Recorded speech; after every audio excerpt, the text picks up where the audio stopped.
पवित्र श्रीमद् भागवत गीता, पवित्र चारों वेद, पवित्र कुरान शरीफ, पवित्र बाइबल, पवित्र गुरु ग्रंथ साहिब, पवित्र कबीर साहिब की वाणी में छुपे हुए गूढ़ रहस्य अर्थात तत्व को जानने के लिए कृपया अवश्य सुनिए जगत गुरु तत्वदर्शी संत रामपाल जी महाराज के मंगल प्रवचन।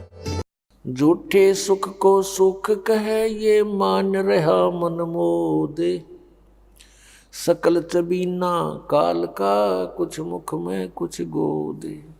परमात्मा ने आके बताया कि झूठे सुख को सुख कहे ये मान रहा मन मोद, ये सकल चबीना काल का कुछ मुख में कुछ गोद। आप प्रतिदिन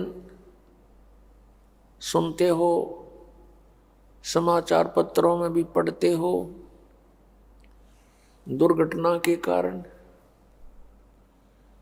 या किसी रोग के कारण अन्य किसी परिस्थितियों में मृत्यु हो जाती है। एक परिवार के 4-4, 5-5 इकट्ठे ही मृत्यु को प्राप्त हो जाते हैं और शेष बचे हुए ये सोचते हैं कि हमारा अभी नंबर नहीं है। नंबर तो है, इतना तो हमें पता है कि मृत्यु तो होगी, लेकिन अभी नहीं। ये अभी नहीं वाली जो हमारे अंदर एक घर कर गई है बात, ये हमारे लिए बहुत भयंकर है, बहुत दुखदाई है। परमेश्वर ने आके बताया कि मौत भूल गया बावड़े, अचरज किया कौन, ये तन माटी में मिल जाएगा जो आटे में लौण। मौत को भूलकर, जाने वाले समय को भूलकर हम यहाँ सब बकवादें करते हैं। और यदि किसी प्राणी को कोई ऐसा देह रोग हो जाता है और उसको ये पता लग जाता है कि इसका कोई ट्रीटमेंट नहीं, कोई उपचार नहीं है, तेरी मृत्यु डेफिनेट है, उसकी स्थिति जानकर देखो। जो शेष बचे हुए ये सोचते हैं कि हमारा अभी नंबर नहीं है, उस रोग के उजागर होने से पहले वो भी यही सोच रहा था कि मेरी अभी मृत्यु नहीं है, क्योंकि अभी मैं 40 वर्ष का हुआ हूँ और 100 वर्ष तक की आयु मानकर हम यहाँ सेट हुए बैठे हैं। लेकिन हम भूल जाते हैं कि वो व्यक्ति चले गए जो 20 वर्ष के थे, कोई 30 वर्ष के थे, जिनके छोटे छोटे बच्चे थे, उनको छोड़कर चले गए। अचानक मृत्यु होगी किसी रोग से, एक्सीडेंट से, तो वो भी यही सोच रहे थे कि हमारी अभी मृत्यु नहीं है। पुण्यात्माओं, ये सब काल का जाल है, जीव के बस से बाहर है। इसलिए परमात्मा ने आकर के हमें एक मेथड बताया, एक विधि बताई कि तुम इस विधि से इस काल के जाल को काट सकते हो, इससे ऊपर उठ सकते हो। क्योंकि ये 21 ब्रह्मांड का स्वामी है जो हमको यहाँ रोके हुए हैं। ये श्री ब्रह्मा, श्री विष्णु, श्री शिव जी के पिताजी हैं और दुर्गा इनकी माता है। श्री ब्रह्मा, श्री विष्णु, श्री शिव जी, रजगुण ब्रह्मा, सतगुण विष्णु, तमगुण शिव जी की। ये 16 कला के भगवान कहलाते हैं और इनका पिता 1000 कला का प्रभु है और हमारी कोई कलाएं नहीं, हम एक जीव संज्ञा में। तो श्री ब्रह्मा, श्री विष्णु, श्री शिव जी को भी वो ऐसे ही चक्कर में डाले हुए हैं, उनको भी रोका हुआ है। तो हम आम जीव की अब क्या बुनियाद है? 1000 कला का मालिक ये काल है, तो हमने उस असंख्य कला के मालिक की शरण ग्रहण करनी पड़ेगी। उस असंख्य कला के स्वामी के आड़ में ओट में उसके सहारे से हम इसके काल के लोक को पार कर सकते हैं। उस परमेश्वर ने हमें इस काल पर विजय पाने के लिए एक विधि बताई है कि पूर्ण संत से वो 3 मंत्र यानी एक ओम तत्सत और प्रथम जो आपको दिए जाते हैं वो 7 मंत्र, इन सभी का सहयोग हमने लेना होगा इस काल के जाल से निकलने के लिए। इनके अतिरिक्त हम कोई भी साधना करते हैं, किसी भी मंत्र का जाप करते हैं, वो यूजलेस है। श्रीमद् भगवत गीता अध्याय नंबर 16 के श्लोक नंबर 23 में कहा कि अर्जुन, शास्त्र विधि को त्याग कर जो मनमाना आचरण करते हैं यानी मनमानी पूजाएं करते हैं, उनको न तो सुख होता है, न उनकी कोई गति होती है और न ही कोई सिद्धि को प्राप्त होती, अर्थात व्यर्थ। फिर श्लोक 24 में तुरंत कहा कि इससे तेरे लिए अर्जुन शास्त्र ही प्रमाण है। कर्तव्य और अकर्तव्य की व्यवस्था में शास्त्र ही प्रमाण है, अर्थात जो सदग्रंथों में लिखा है उसी तरह कीजिए, किसी के लोक वेद पर आधारित मत होइए। श्रीमद् भगवत गीता अध्याय नंबर 2 के और श्लोक नंबर 53 में कहा कि अर्जुन कि जिस समय तेरी बुद्धि नाना प्रकार के भ्रमित करने वाले वचनों से हटकर एक परमेश्वर के तत्व ज्ञान पर आधारित हो जाएगी, तब तो तू योग को प्राप्त होगा, अर्थात तब तेरी भक्ति प्रारंभ होगी। अन्यथा तुझे कोई भ्रमित कर देगा, रास्ते से डगमग कर देगा, तो तू सफल नहीं हो सकता। श्रीमद् भगवत गीता में 3 परमात्माओं की महिमा है, सर्वपुरुष, अक्षर पुरुष और परम अक्षर पुरुष, और तीनों गुणों की पूजा का निषेध बताया है। 7वें अध्याय के 12 से लेकर 15 श्लोक में श्रीमद् भगवत गीता में कहा कि तीनों गुण, रजगुण ब्रह्मा, सतगुण विष्णु, तमगुण शिव जी की पूजा, अर्थात ये त्रिगुणमयी माया के ऊपर जिनकी बुद्धि सेट हो चुकी है, इनसे अतिरिक्त किसी की साधना नहीं करते, उनके विषय में कहा 15वें श्लोक में 7वें अध्याय के में कि वो त्रिगुणमयी माया के द्वारा जिनका ज्ञान हरा जा चुका है, यानी ब्रह्मा विष्णु महेश से मिलने वाली अस्थायी सुविधाओं के ऊपर जो आधारित हो चुके हैं, वो अन्य किसी की पूजा नहीं करते। राक्षस स्वभाव को धारण किए हुए मनुष्यों में नीच दूषित कर्म करने वाले मूर्ख, गीता ज्ञानदाता ब्रह्म कहता है वो मेरी पूजा भी नहीं करते। 3 पुरुष, क्षर पुरुष, अक्षर पुरुष और परम अक्षर पुरुष, इन तीनों की साधना करने से हम पूर्ण मोक्ष प्राप्त होंगे, जन्म मृत्यु के रोग से छूट सकेंगे। उसके लिए साधन क्या है, कौन सा तरीका है? श्रीमद् भगवत गीता अध्याय नंबर 8 के श्लोक नंबर 13 में गीता ज्ञानदाता कहता है, ओम इति एकाक्षरम ब्रह्म व्यवहारन माम अनुसमरन ये प्रयाति तजम देहम स याति परमाम गतिम। मुझ ब्रह्म का केवल एक ओम मंत्र है, नथिंग एल्स, एक ओम अक्षर है मुझ ब्रह्म का, उच्चारण करके सिमरण करता हुआ यह प्रयाति तजम देहम, जो शरीर छोड़कर जाता है, अर्थात अंतिम श्वास तक ओम का जो जाप करता हुआ जाता है, स याति परमाम गतिम, वह परम गति को प्राप्त होता है। कौन सी परम गति को? जो ओम से होने वाली है। ओम के जाप से, ये ब्रह्म का जाप है, सरपुरुष का जाप है, इससे क्या प्राप्ति होगी, क्या उपलब्धि होगी?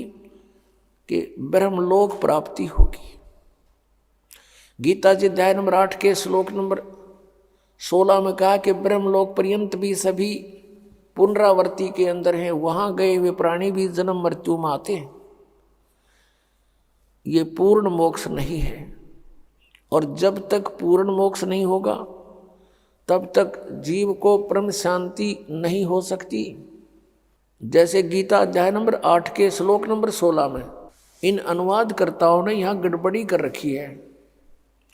इसमें लिखा है कि उनका अनुवाद ये है कि ब्रह्मलोक पर्यंत सभी पुनरावृत्ति में है अर्जुन, अर्थात वहां जाकर भी, ब्रह्मलोक में जाकर भी वापस आते हैं। इन्होंने अनुवाद किया कि मुझे प्राप्त प्राणी का फिर जन्म नहीं होता। यह अनुवाद गलत कर दिया। उसका अर्थ ये है, जो ये नहीं जानते कि मुझे प्राप्त होकर भी पुनर्जन्म है अर्जुन, उनका फिर भी पुनर्जन्म है। जो ये नहीं जानते तो वो प्राणी मुझे प्राप्त होकर भी बार बार जन्म मृत्यु को प्राप्त होते हैं। यदि उनके अनुवाद को यहाँ सच्चा माने कि गीता ज्ञानदाता यह कहता है कि मुझे प्राप्त प्राणी का पुनर्जन्म नहीं होता, तो गीता अध्याय नंबर 4 के श्लोक नंबर 5 और 9 में, गीता अध्याय नंबर 2 के श्लोक नंबर 12 में, गीता अध्याय नंबर 10 श्लोक नंबर 2 में गीता ज्ञानदाता कहता है, अर्जुन तेरे और मेरे बहुत जन्म हो चुके हैं, तू नहीं जानता, मैं जानता हूं। मेरे जन्म और कर्म अलौकिक है। तू और मैं और ये सभी सैनिक राजा जन पहले भी थे, आगे भी जन्म होगा। ये ना सोच कि हम वर्तमान में ही हैं। इससे सिद्ध हो गया कि गीता ज्ञानदाता जो ब्रह्म है, सरपुरुष है, इसके भी जन्म मृत्यु होती है, ये अविनाशी नहीं है। फिर गीता जी अध्याय नंबर 8 के श्लोक नंबर 16 में ये अनुवाद करना कि मुझे प्राप्त होकर फिर जन्म मृत्यु नहीं होती, ये अनर्थ किया इन्होंने। अपने आत्माओं, गीता अध्याय नंबर 8 के श्लोक नंबर 1 में अर्जुन ने पूछा कि प्रभु आपने जो गीता अध्याय नंबर 7 के और श्लोक नंबर 29 में जिस तत्परम के बारे में कहा है, जो व्यक्ति यहाँ जरा और मरण से छूटने का ही प्रयत्न करता है, वो तत्परम से, पूरे अध्यात्म ज्ञान से और सभी कर्मों से परिचित हो चुका है। वो फिर यहाँ से जरा यानी बुढ़ापा, मरण माने मृत्यु, क्योंकि सबसे बड़ा कहर इस प्राणी पर वृद्ध अवस्था होता है, और उसके बाद फिर मृत्यु, इससे भी बूढ़ा। तो पुण्यात्माओं, यहाँ वो गीता ज्ञानदाता से अर्जुन ने प्रश्न किया कि फिर वो तत्परम क्या है जिसको जानकर फिर प्राणी केवल जरा और मरण से छूटने का ही प्रयत्न करता है। उसके विषय में 8वें अध्याय के 3 श्लोक में उत्तर दिया कि वो परम अक्षर ब्रह्म है। श्रीमद् भगवद गीता अध्याय नंबर 15 के श्लोक नंबर 1 से लेकर 4 तक बता के उल्टा लटका हुआ संसार रूपी वृक्ष है। इसके ऊपर को जो जड़ है वो तो मूल मालिक है, वो पूर्ण परमात्मा है, वो परम अक्षर ब्रह्म है, और नीचे को तीनों गुण रूपी शाखा है। अब गीता ज्ञानदाता ने केवल इतना संकेत कर दिया कि ऊपर को जड़ है और नीचे को तीनों गुण रूपी शाखा है, बीच का कोई पोर्शन उसने नहीं बताया। फिर गीता जी अध्याय नंबर 4 के श्लोक नंबर 34 में कहा है कि वो तत्व ज्ञान है। कौन सा तत्व ज्ञान? जो गीता जी अध्याय नंबर 4 के श्लोक नंबर 32 में गीता ज्ञानदाता कह रहा है कि पूर्ण परमात्मा ने, परम अक्षर ब्रह्म ने, ब्रह्मणे मुखे, यहाँ भी गीता अनुवादकर्ताओं ने अनर्थ किया है। ब्रह्मणे मुखे का अर्थ वेद की वाणी लिख दिया, नहीं, ये सच्चिदानंद घन ब्रह्म की वाणी में, यानी जिसको परमात्मा ने स्वयं आकर अपने मुखारविंद से बोला है, अपने मुख कमल से बोला, उस ज्ञान में धार्मिक अनुष्ठानों की, यज्ञों की जानकारी विस्तार से कही गई है, वो तत्व ज्ञान है। 4 अध्याय के 34वें श्लोक में कहा कि उस तत्व ज्ञान को जो परमेश्वर ने स्वयं आकर बोला हुआ है, उसकी वाणी में लिपिबद्ध होता है, उस ज्ञान को तू तत्वदर्शी संतों के पास जाकर समझ, उनको दंडवत प्रणाम करने से, कपट छोड़कर नम्रता पूर्वक प्रसन्न करने से वो तत्वदर्शी संत तुझे परमात्म तत्व का ज्ञान कराएंगे। यानी गीता ज्ञान दाता यहाँ अपनी असमर्थता व्यक्त कर रहा है कि मैं उस तत्व ज्ञान से परिचित नहीं हूं। फिर 15वें अध्याय के गीता जी के एक श्लोक में उसका उत्तर दिया है कि वो तत्वदर्शी संत है कौन? ऊपर को जड़ वाला, ऊर्ध्व मूलम अधः शाखम, ऊपर को जड़ और नीचे को तीनों गुण रूपी शाखा वाला। ये उल्टा लटका हुआ संसार रूपी वृक्ष समझो, जिसकी जड़ तो ऊपर में है और नीचे को तीनों गुण रूपी शाखा है।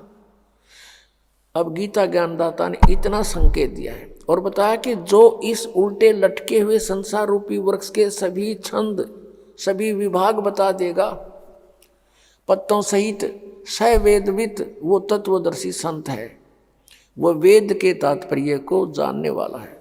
तो परमेश्वर कबीर देव जी वो सच्चिदानंद घन ब्रह्म हैं, जिन्होंने 600 वर्ष पहले अपनी अमृतवाणी कबीर वाणी में अपने मुखारविंद से, मुख कमल से वो तत्व ज्ञान बोला। उसमें क्या बोला था कि अक्षर पुरुष एक पेड़ है, निरंजन वा की डार और तीनों देवा शाखा है ये पात रूप संसार। दूसरे शब्दों में अक्षर पुरुष एक पेड़ है, सरपुरुष वा की डार और तीनों देवा, रजगुण ब्रह्मा, सतगुण विष्णु, तम गुण शिव जी, तीनों देवा शाखा है और पात रूप संसार। वो परमात्मा ने आकर यू ज्ञान बोला, ये सच्चिदानंद घन ब्रह्म की वाणी कबीर वाणी। इसी का रेफरेंस ऋग्वेद मंडल नंबर 9 और सूक्त नंबर 96 के मंत्र 16 से लेकर और 20 तक है। हे परमात्मा, आपका वास्तविक नाम क्या है?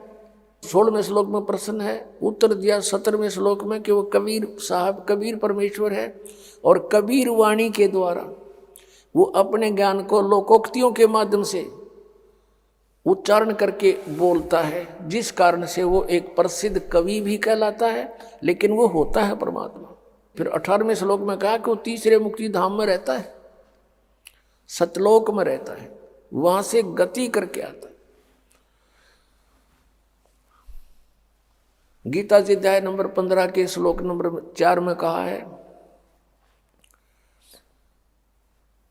कि जब तत्वदर्शी संत आपको मिल जावे, उसके पश्चात परमेश्वर के उस परम पद की खोज करनी चाहिए, जहां जाने के बाद साधक फिर कभी लौटकर संसार में नहीं आता।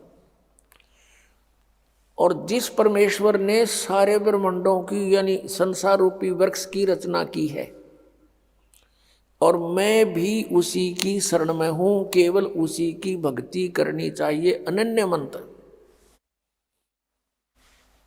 श्रीमद् भगवत गीता अध्याय नंबर 18 के श्लोक नंबर 62 में कहा कि अर्जुन, तू सर्व भाव से उस परमेश्वर की शरण में जा, उसकी कृपा से तू परम शांति को और सनातन परम धाम को प्राप्त होगा, शाश्वतम स्थानम। अब इससे सिद्ध हो गया कि गीता ज्ञान दाता श्री कृष्ण जी में प्रवेश करके ब्रह्म बोल रहा है, और ये भी नाशवान। इसका मंत्र जो ओम नाम है, केवल इसकी साधना करने से जो प्राप्ति होगी वो भी यूजलेस, क्योंकि ये सरपुरुष है, नाशवान है। अध्याय नंबर 15 के श्लोक नंबर 16 और 17 में 3 प्रभु बताए, सरपुरुष, अक्षर पुरुष और परम अक्षर पुरुष। परम अक्षर ब्रह्म जो 8वें अध्याय के मंत्र 1 का उत्तर 8वें अध्याय के 3रे श्लोक में दिया गीता ज्ञानदाता ने कि वो परम अक्षर ब्रह्म है। तो गीता जी अध्याय नंबर 15 के श्लोक नंबर 16 में 2 पुरुष, सरपुरुष और अक्षर पुरुष की जानकारी है। सरपुरुष है ये ब्रह्म है, ज्योत निरंजन काल है, 21 ब्रह्मांड का स्वामी है, इसका ओम नाम है। फिर अक्षर पुरुष ये 7 संख्य ब्रह्मांड का स्वामी है, और इसका गीता जी अध्याय नंबर 17 के श्लोक नंबर 23 में जो ओम तत्सत 3 मंत्र कहे हैं, उसमें से इसका ये तत् मंत्र है, ये सांकेतिक है। ओम और तत् मिलके यह 2 अक्षर का सतनाम बनता है। और तीसरा जो सत्य है वो सार नाम की तरफ संकेत है। ये तत् भी कोड वर्ड है और सत भी कोड वर्ड है, क्योंकि गीता ज्ञानदाता ने ऑप्शन छोड़ दिया है कि मैं नहीं जानता उस परमात्मा के पाने की विधि, तत्वदर्शी संत बताओगा।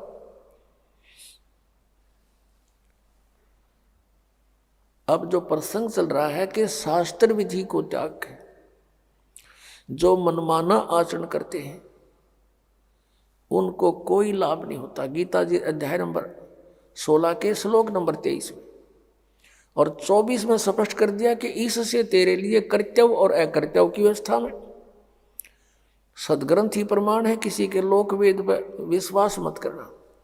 तो यहाँ जो गीता जी अध्याय नंबर 15 के श्लोक नंबर 16 में कहा है कि सर्वपुरुष और अक्षर पुरुष ये दो प्रभु हैं, दो पुरुष हैं, और इनके तथा इनके अंतर्गत जितने प्राणी इनके ये सब नाशवान है। जीव आत्मा किसी की नहीं मरती, वो तो कुत्ते गधे की भी नहीं मरती। 15वें अध्याय के 17वें श्लोक में तुरंत कहा कि उत्तम पुरुष है तू अन्य परमात्मा इति उदाहरते हैं ये लोग तरम आविश्य विवर्ती अवैश्वर। 8वें अध्याय के प्रथम मंत्र का उत्तर जो तीसरे में दिया है 8वें अध्याय के में, वो परम अक्षर ब्रह्म है, वो गीता ज्ञानदाता से अन्य है और सुप्रीम पावर है।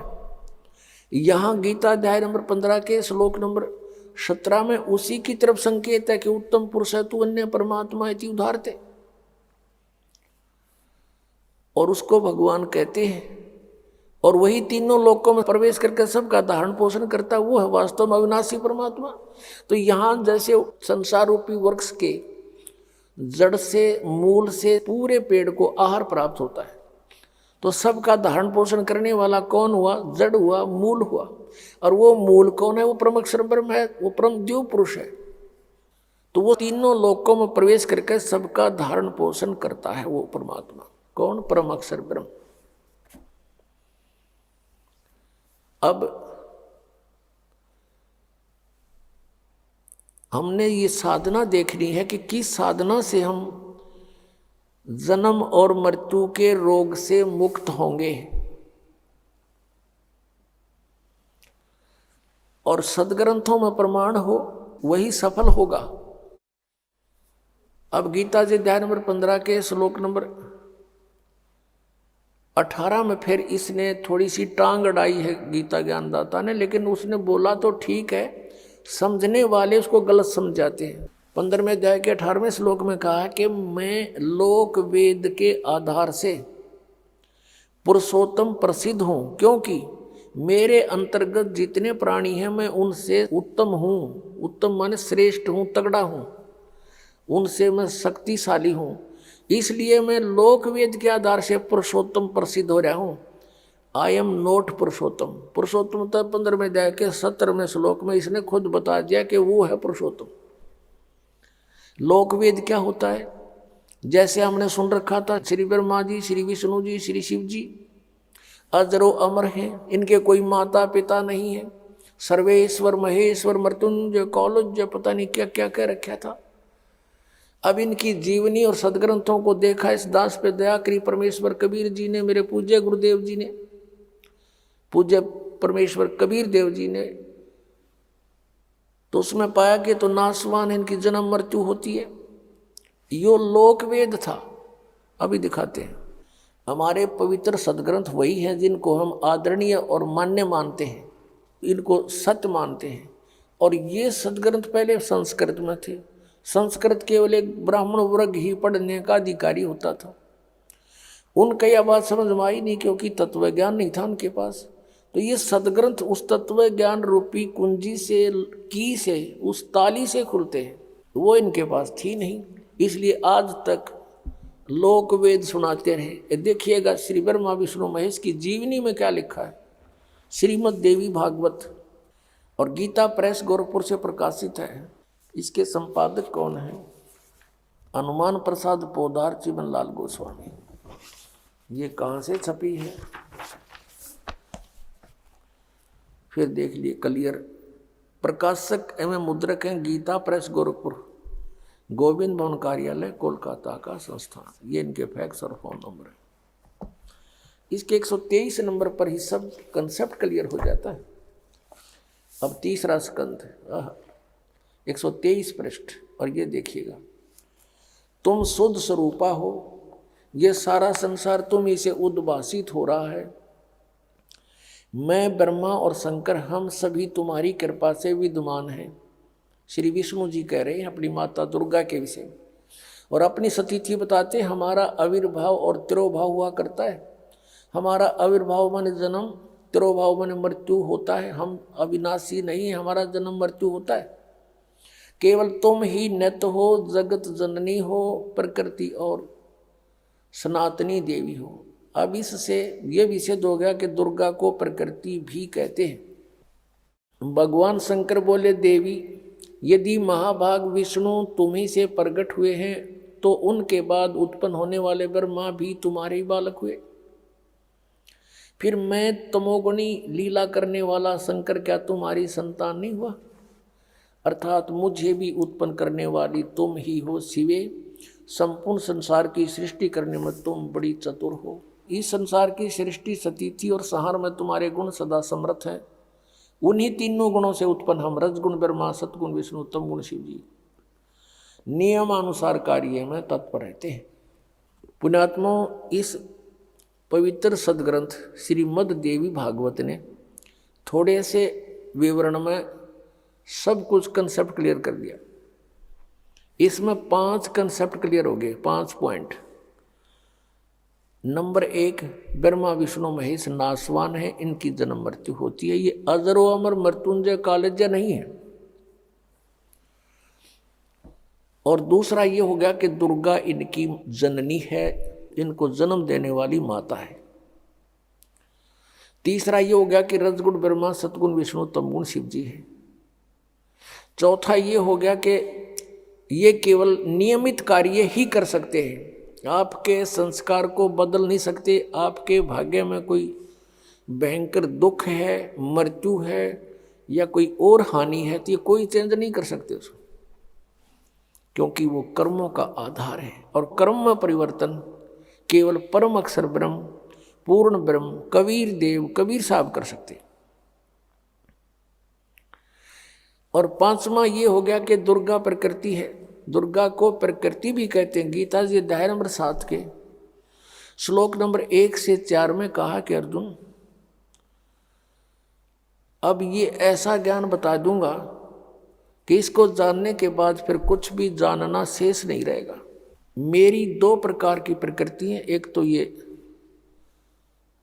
जैसे जल, पृथ्वी, आयु, वायु, इस तरह की ये 8 प्रकार के, और दूसरी चेतन प्रकृति दुर्गा है। तो यहाँ श्रीमद् देवी भागवत में भी इसको स्पष्ट कर दिया है कि दुर्गा को प्रकृति कहते हैं। अब प्रसंग जो चल रहा है वहीं आते हैं। श्रीमद् भगवत गीता अध्याय नंबर 15 के श्लोक 18 में जो कहा उसने कि मैं लोक वेद के आधार से पुरुषोत्तम प्रसिद्ध हूँ, क्योंकि जितने मेरे अंतर्गत प्राणी आते हैं 21 ब्रह्मांड में, उनसे उत्तम हूँ, उनसे तगड़ा हूँ मैं। इसलिए मैं लोक वेद के आधार से पुरुषोत्तम प्रसिद्ध हो रहा हूँ। लेकिन पुरुषोत्तम तो 15वें अध्याय के 17वें श्लोक में इसने स्वयं बता दिया कि वो तो परम अक्षर ब्रह्म है। तो यहाँ परमात्मा कहते हैं, कबीर परमेश्वर जी अपना उदाहरण आप पे देते हैं। आप पे आरती, आप पे साजय, आप पे किंगर, आप पे बाजे, आप पे ताल झांझ जनकारा, आप नचे आप देखण हारा। अपनी महिमा आप पे बतावे, अपने ऊपर ही सब उदाहरण पेश करके हमें समझाने की चेष्टा की है परमेश्वर ने। पीछे लाग गया जाऊं था मैं लोक वेद के साथ, रस्ते में सतगुरु मिले दीपक दे दिया हाथ। पहले हम लोक वेद के आधार से कभी किसी की पूजा, कभी कोई व्रत, कोई इष्ट धाम पर भटकते फिर रहे थे, कहीं तीर्थों में भटक रहे थे। कहते हैं परमात्मा के पीछे लग गया जाऊं था मैं लोक वेद के साथ, ब्रह्मा विष्णु महेश जी को सर्वेश्वर मानकर इनकी पूजा करते थे। ये लोक वेद था।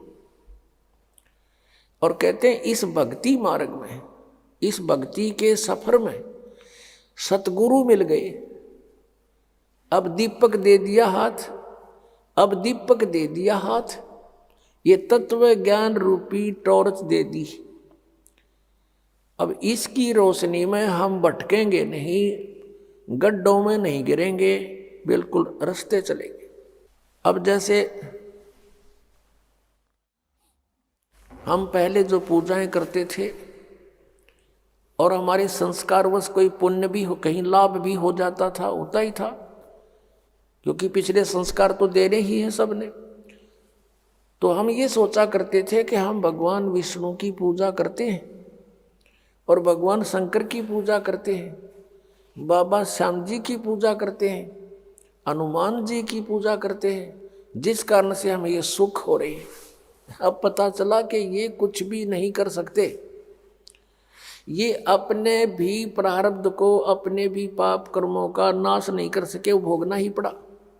जैसे भगवान श्री कृष्ण जी विष्णु जी के अवतार थे, भगवान श्री रामचंद्र जी विष्णु ही की आत्मा थी और श्री कृष्ण जी भी। नारद जी ने श्राप दे दिया था विष्णु जी को, क्योंकि वो विवाह कराना चाहा था और उसने भगवान विष्णु जी से हरि रूप मांगा था। विष्णु जी ने उसका बंदर का मुंह लगा दिया था, जिससे वो अक्षुब्ध हो गया और विष्णु जी को श्राप दे दिया था कि एक जीवन तू अपनी पत्नी के वियोग में बितावेगा। और ऐसा ही हुआ। श्री विष्णु जी श्री रामचंद्र रूप में राजा दशरथ के घर जन्म हुआ।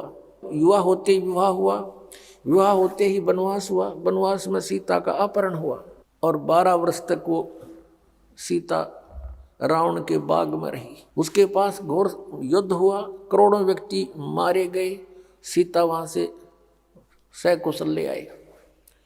फिर कुछ ही दिनों, कुछ ही वर्षों के बाद किसी धोबी के व्यंग से, टोंट कसने से सीता जी को घर से निकाल दिया। आजीवन उनका मेल नहीं हुआ, नारद के श्राप थे और इस भगवान की बिरान बैठी। तो परमात्मा कहते हैं कबीर जी, तुम कौन राम का जपते जापम और तात कटे न ये तीनों तापम। और फिर श्री राम रूप में बाली मारा था सुग्रीव का भाई श्री रामचंद्र जी ने धोखा देकर, उसका भी प्रतिफल भोगना पड़ा श्री कृष्ण रूप में अवतरित होकर। एक शिकारी ने श्री कृष्ण जी के पैर में विषाक्त तीर मारा और श्री कृष्ण जी की मृत्यु हुई। वो शिकारी कौन था? वो बाली वाली आत्मा थी। तो यह परमात्मा कहते हैं पीछे लग गया जाऊं था मैं लोक वेद के साथ, रस्ते में सतगुरु मिल गए, दीपक दे दिया हाथ। अब परमात्मा कहते हैं पुण्यात्मा कभी रुक नहीं सकते भक्ति बिना, चाहे उनको किसी भी तरह से कोई साधना कोई बतावे उसी तरह लग जाते हैं, क्योंकि वो पिछले पुण्य कर्मी संस्कारी प्राणी होते हैं। और सत साधना ना मिलने से वो अपना जीवन नष्ट कर जाते हैं और पूर्व की पुण्यों से उनको उस जीवन में और शास्त्र विरुद्ध साधना करते करते भी बहुत से संसारिक सुख हो जाते हैं जो उनके प्रारब्ध में होते हैं। और वो सोचते हैं कि हम ये जो पूजाएं कर रहे हैं इससे हमें लाभ हो रहा है, तो जिस कारण से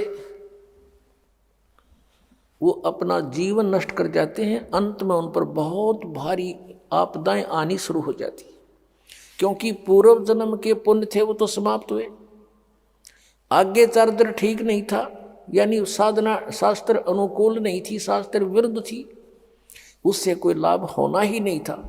अब क्या बताते हैं परमात्मा कि जो पुण्य आत्मा होती हैं वो अवश्य जाती है जहाँ भी कोई समागम होता है, कोई जैसे मेले होते हैं, समागम होते हैं किसी तीर्थ पर या कहीं और मंदिर स्थान पर, किसी की यादगार पर, तो ये प्राणी अवश्य जाते हैं। बस की बात नहीं, इनको भगवान की पिछली कसक है, क्योंकि वो पीछे कसक भी स्वयं लगा कर जाते हैं। वो परमात्मा 600 वर्ष पहले आए थे, 64 लाख शेष बनाए, उनमें ज्ञान से प्रेरणा दी, साथ में भक्ति से चार्ज कर गए, वो 5 नाम देकर गए थे। ये निरंकार ओंकार ये नहीं है वो मंत्र 5, वो अलग नाम है। जो गुरु ग्रंथ साहिब में जिन 5 नामों का जिक्र है उन 5 प्रधानों का है।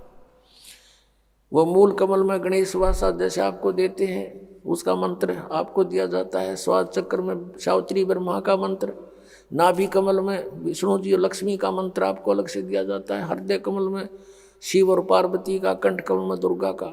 लेकिन अब 7 मंत्र देने हैं, वो परमात्मा का आदेश है, पहले 5 देने थे ओनली। तो उस मंत्र से आप चार्ज हो गए, आपको भौतिक सुख आपके संग्रहित हो गए और उससे मनुष्य जीवन भी प्राप्त होता रहता, लेकिन मोक्ष नहीं होता इन 5 नामों से।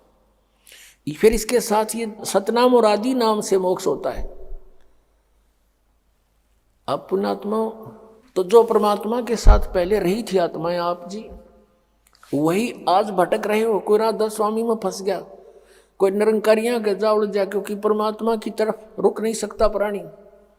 और कोई इन हंसा देश वाला के, यानी कोई सतपाल जी महाराज कर, कोई बाल योगेश्वर जो अमेरिका में रहता है, प्रेम सिंह रावत नाम है इसका। और इनका भी थोड़ी सी हिस्ट्री दिखाऊंगा समय रहा तो। ये अनसा देश के पंथ प्रवर्तक श्री, जो इनके पिताजी थे, हंसराज नाम था उनका। उनके 40 साल की साधना के उपरांत उनमें खुद भूत बढ़ गए और उनकी चौराहे पे पूजा करके पीछा छुटवाया उनका। बताओ ये पार होंगे। अब प्रसंग चल रहा है कि जो पुण्यात्मा भक्ति करते हुए पीछे जन्म जन्मांतर से आ रहे हैं वो घूमते हैं। तो क्या बताना चाहते हैं परमात्मा कि मेले ठेले जाइयो, मेले बड़ा मिलापे, पत्थर पानी पूजते, कोई साधु संत मिल जाते। क्या कहना चाहा कि परमात्मा की चाह में लगे रहना, अवश्य भटकते रहना कहीं ना कहीं। और कहते हैं पत्थर पानी पूजते, कोई साधु संत मिल जाते। अब साधु संत तो रहे को नहीं, परमात्मा स्वयं आते हैं। उनके द्वारा दिया हुआ ज्ञान एक पुस्तक में लिपिबद्ध करके और उसको प्रकाशित किया गया है। उस पुस्तक को कहीं हरिद्वार में बांटा जहाँ पर कुंभ का मेला था, कहीं पर गोवर्धन की फेरी में गए हुए भक्त थे वहाँ बांटा। और बांटने जाते हैं तो सब मार मार करते हैं कि ये क्या कहते हैं, ब्रह्मा विष्णु महेश के माता पिता बताते हैं, इनको मारो भगा दो। फिर भी हमारे भक्त जैसे तैसे करके कुछ ना कुछ बीज बो ही आए। और उनको पढ़कर वो पुण्यात्मा जो वहाँ भटक रही थी, धक्के खा रही थी परमात्मा की चाह में, अब पढ़ पढ़ कर यहाँ आ रहे हैं। तो उस मेले ठेले जाइयो, मेले बड़ा मिलाप, और पत्थर पानी पूजते कोई साधु संत मिल जाते। अब साधु संत तो रहे नहीं, परमात्मा ने ये तरीका अपना लिया, अपनी चिट्ठी भेज दी। ये पुस्तक तत्वदर्शी संत का काम करती है। तो उसको पढ़कर आप यहाँ आ रहे हो। तो क्या बताते हैं परमात्मा के पीछे लग गया जाऊं था मैं लोक वेद के साथ, रास्ते में सतगुरु मिल गए। इस सफर में, भगवान भक्ति वाले सफर में, क्योंकि आप जी कोई जय गुरुदेव जी के यहाँ गए हुए थे, कोई राधा स्वामी के, कोई वैसे परंपरागत साधनाएं कर रहे थे। तो इस भक्ति के मार्ग में ये तत्वदर्शी संत मिल गया आपको। अब तत्व ज्ञान रूपी टॉर्च दे दी, अब आप भटक नहीं सकते, आजीवन इस मार्ग पर लगे रहोगे और मोक्ष कराओगे। अब प्रसंग चल रहा है कि हम परमात्मा के पाने के लिए कौन सी साधना है, परमात्मा कौन है, कहाँ रहता है, वहाँ उसकी स्थिति क्या है सतलोक में। ये नकली पंथ राधा स्वामी, धन धन सतगुरु, जय गुरुदेव, जनोद वाले जो ताराचंद वाला, और ये ठाकुर जी वाला, कृपाल जी, जयमल सिंह वाला, आगरा वाला, ये सारे नकली पंथ हैं। पुण्यात्मा मोक्ष मंत्र से होगा, जो सत मंत्र से होगा। किसी मंत्र के जाप करने से मोक्ष नहीं हो सकता, फिर तो सदग्रंथ झूठे हो जाएंगे। फिर तो कोई कुछ मंत्र जाप कर लो और सतलोक जाऊंगा, न्यू कहीं जाओ, आप बेपार हो जाएंगे। फिर तो कोई मंत्र जाप कर लीजिए। फिर ये कहते हैं राधा स्वामी वाले और दूसरे के, गुरु होना चाहिए वक्त गुरु, और जिसने ये पंथ का प्रारंभ किया उसका कोई गुरु नहीं। इनकी सारी कहानी आपको दिखा दूं, इनको एक दूसरे ने आदेश नहीं दे रखा नाम देने का।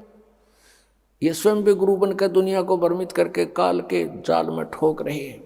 अब ये 5 नाम देते हैं, निरंकार, ओंकार, ज्योति निरंजन, और कबीर परमेश्वर की वाणी से लिए इन्होंने सोहम और सतनाम निकाल लिया। इसके बारे में परमात्मा ने कहा कि संतो शब्द शब्द बखाना, और शब्द फांस फंसा सब कोई शब्द नहीं पहचाने। ये 5 शब्द है ना, ये काल ने अपने मुख से बोले थे जीव को भ्रमित करने के लिए, और उनका ये रट लगा रहे हैं। ये तो जापा नहीं करने हमने। निरंकार, ओंकार और ज्योति निरंजन सीधे काल के जाप, और सोहम शब्द के देने का अधिकारी इस पृथ्वी पर इस दास के अतिरिक्त कोई नहीं। या परमात्मा थे या वो महापुरुष थे जिनको भगवान मिले थे। आदरणीय मलुकदास साहिब जी, आदरणीय धर्मदास साहिब जी, आदरणीय नानक साहिब जी, आदरणीय मलुकदास साहिब जी, आदरणीय गरीबदास साहिब जी, गांव छुडानी, जिला झज्जर, हरियाणा वाले, आदरणीय दादू साहिब जी, आदरणीय घीसा साहिब जी, गांव खेकड़ा और जिला मेरठ, उत्तर प्रदेश वाले। इनको परमात्मा ने ये मंत्र दिए थे, ये अधिकारी भी बताए थे, लेकिन सारनाम देने का किसी को आदेश नहीं था। तो इन्होंने परमात्मा का बहुत आज्ञा का पालन किया, और 5 नाम से अतिरिक्त कोई मंत्र भी इनको नहीं दिया, लेकिन उनसे ये मंत्र ओपन जरूर करवा दिया। कौन सा मंत्र? सोहम। परमात्मा कहते हैं कबीर परमेश्वर जी, सोहम शब्द हम जग में लाए और सार शब्द हमने गुप्त छुपाए। कहते नामा छिपा ओम तारी, पीछे सोहम भेद विचारी, सार शब्द पाया जद लोई, आवागमन बहुड़ ना होई। एक नामदेव नाम के महापुरुष थे, छिपी जाति में, रोहिला जाति में, और बहुत पुण्यकर्मी प्राणी थे। पिछले संस्कार इतने प्रबल थे, ओम नाम का जाप जपते थे। फिर क्या हुआ कि उन्होंने उपदेश ले लिया परमात्मा से। परमात्मा कबीर जी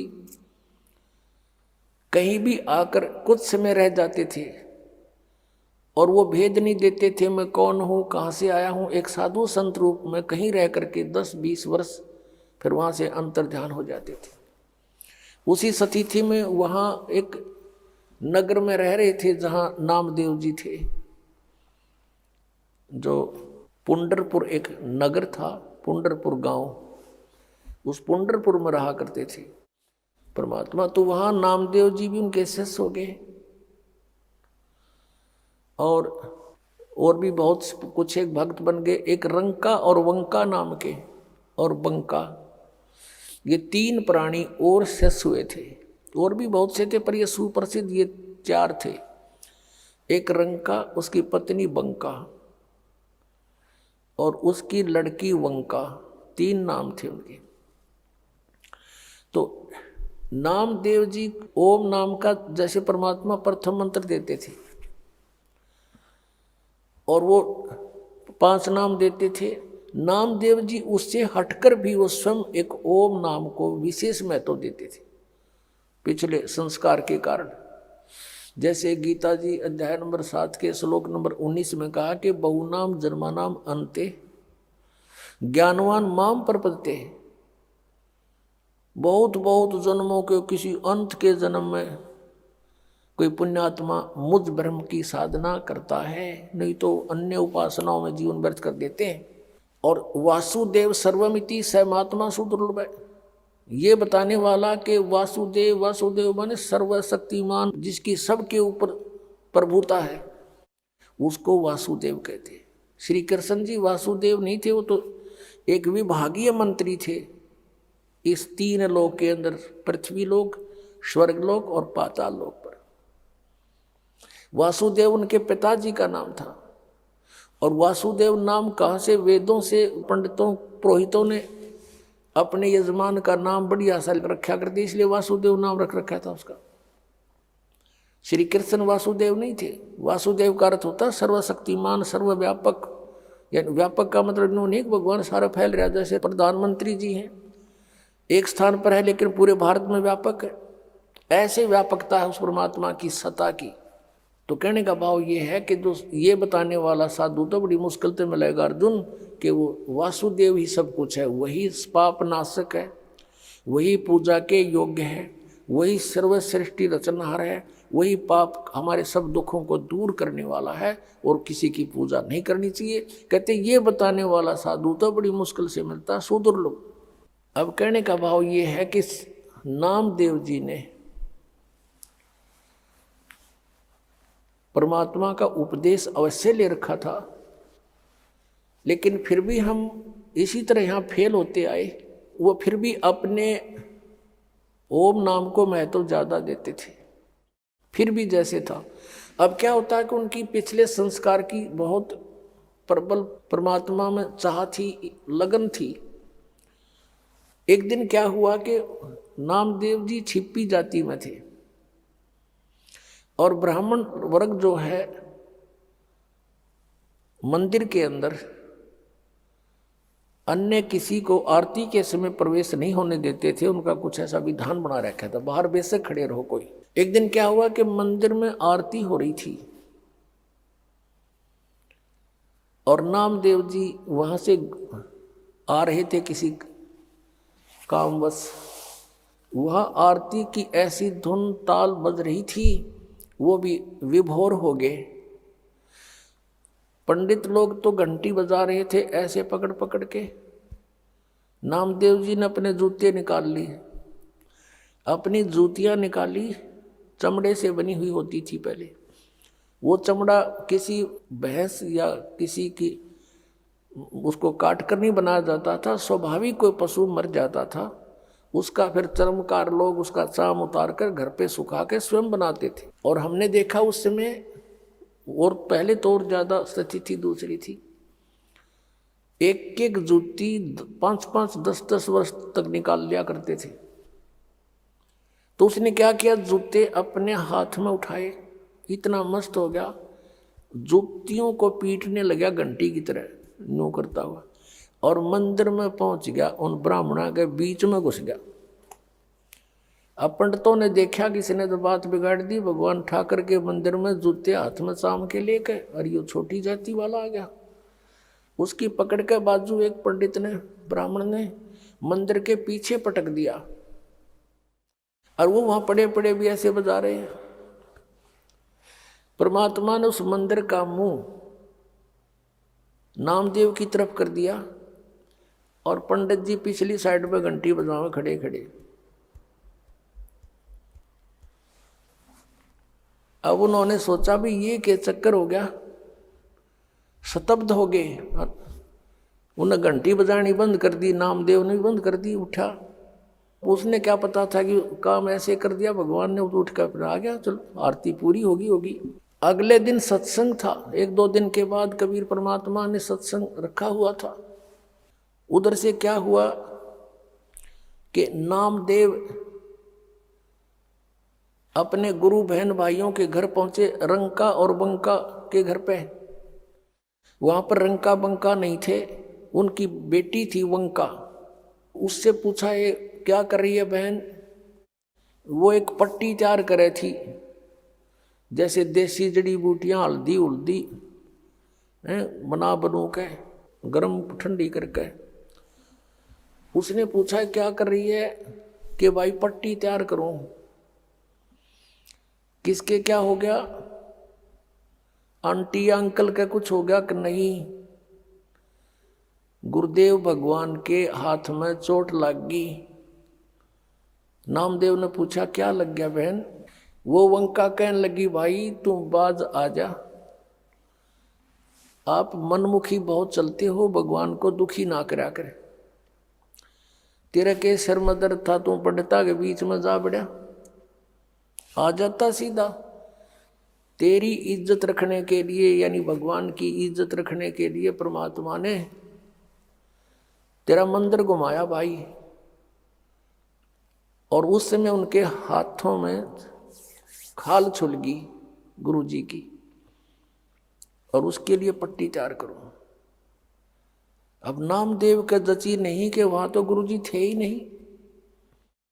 अब वो गुरुजी के पास गया जहां वो अपने झोपड़ी में रहते थे। देखा सचमुच उनके पट्टी बंधी हुई थी, इंतजार कर रहे थे कि बेटी पट्टी लेकर आने वाली है। इतने में वंका पहुंच गई।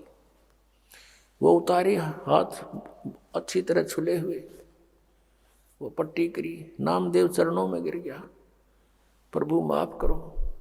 परमात्मा ने कहा तू माफ कर मुझे, तेरे पीछे भटक रहा हूं। परमात्मा कहते हैं कबीर जी, जो जन मेरी शरण है ताका हूं मैं दास, और गैल गैल ला गया फिर जब लग धरती आकाश। तो जो पुण्यात्माएं हैं परमात्मा उनके पीछे पीछे रहते हैं, उनको भक्ति में आस्था बनाए रखते हैं, कहीं ये नास्तिक ना हो जाएं। और ये काल भगवान चाहता है कि गलत साधना करके इनकी ब्रान माटी हुए और भगवान की भक्ति से आस्था हट जाइए। कदे भक्ति करें, कोई ना कोई बताने वाला हो तो सुने को नहीं। यदि परमात्मा आवे या उनका कोई दास आवे सत्ज्ञान बताओ तो ये नो के ना हमने देख लिया कि तय कुछ को नहीं, कहीं पर कुछ नहीं है।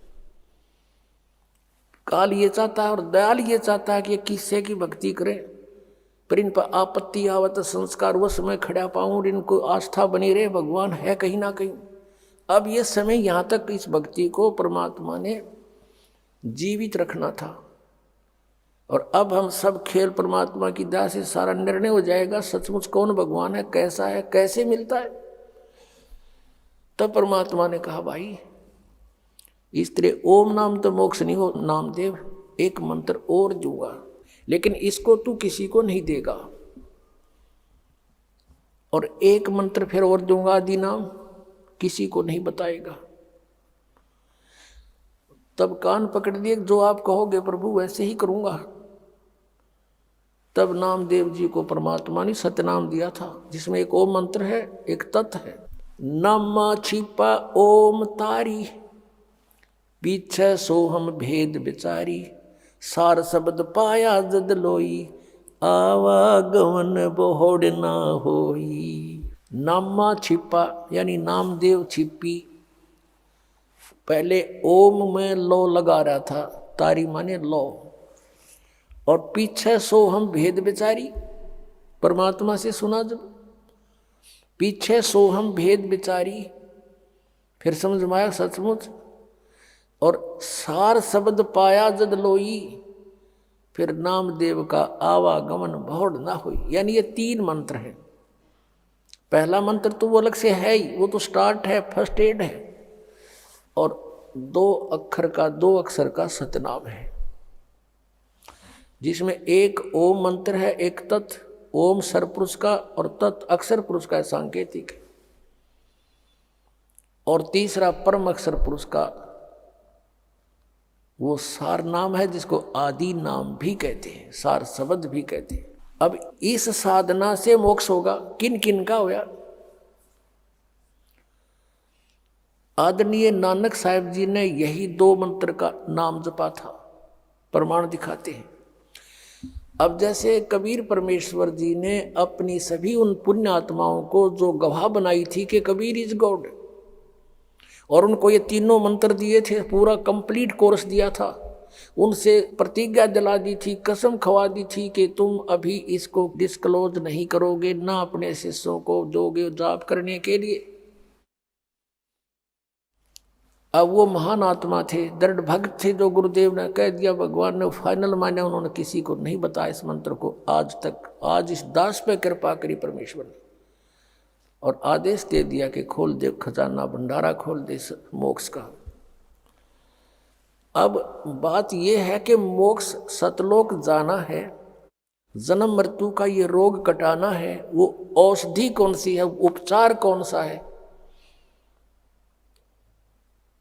अब जैसे ये 5 नाम तो सिर्फ यह संसारिक सुविधाएं, और हम यहाँ से जब चलेंगे हमारे ये कमल खुल जाएंगे इन 5 नामों के मंत्र से। और फिर बात रहेगी 2 मंत्र के, इस 3 मंत्र के 2 अक्षर का तो सतनाम, इसमें ओम और एक दूसरा गुप्त और तीसरा आदि नाम, बस इतना सम, और कुछ नहीं। ना ये 5 नाम, ना अन्य वो 3 नाम, ये जो अकाल मूर्त शब्द स्वरूपी राम सतपुरुष, नहीं, ये तो एक बनावटी मंत्र है। ये तो परमात्मा की पर्यायवाची एक अक्षर है, जैसे जल पानी नीर, जल पानी नीर। अक्षर पुरुष का अर्थ है अविनाशी परमात्मा। अकाल मूर्त का अर्थ है, अकाल मूर्त का अर्थ है जिस साकार परमात्मा का काल ना हो, क्योंकि मूर्त माने साकार मूर्ति, उसकी सूरत कभी विनाश में ना हुआ मूर्ति भगवान साकार परमात्मा। और सतपुरुष का अर्थ है, सत माने अविनाशी, पुरुष माने प्रभु, अविनाशी परमात्मा। अकाल मूर्त का भी वो अर्थ और सतपुरुष का भी वही अर्थ। और शब्द स्वरूपी राम, शब्द नाश में आता नहीं, यानी उस अविनाशी परमात्मा, राम माने परमात्मा, तीनों का अर्थ एक ही है। ये पर्यायवाची शब्द है। और ये रटुआ में काल मूर्त शब्द स्वरूपी राम सतपुरुष मंडेरो, वो तो पाना है, वो तो खोजना है, वो तो उस परमात्मा को जल पानी नीर को तो खोजना है, वो जमीन में मिलेगा। उसके लिए हैंडपंप कैसे लगे, ये 3 मंत्र का जाप है। और प्रथम वो 5 नाम है जो अलग हैं, जिनको अब 7 नाम में देना पड़ता है। ये आदेश है परमात्मा का। अब कंप्लीट कोर्स करवाना है यो आपका। अब किस किस ने का मोक्ष हुआ? आदरणीय नानक साहिब जी और ये राधा स्वामी पंथ, धन धन सदगुरु पंथ, सभी मानते हैं कि आदरणीय नानक साहिब जी का मोक्ष हुआ और सचखंड गए, सतलोक गए। तो उन्होंने किस क्रिया से परमात्मा पाया, वही हमने अपनानी पड़ेगी, नथिंग एल्स। अब उन्होंने वो 2 अक्षर का मंत्र आपको दिखाते हैं। पहले तो राधा स्वामी पंथ से ही इसको दृढ़ करते हैं कि सोई गुरु पूरा कहावे जो 2 अक्षर का भेद बतावे।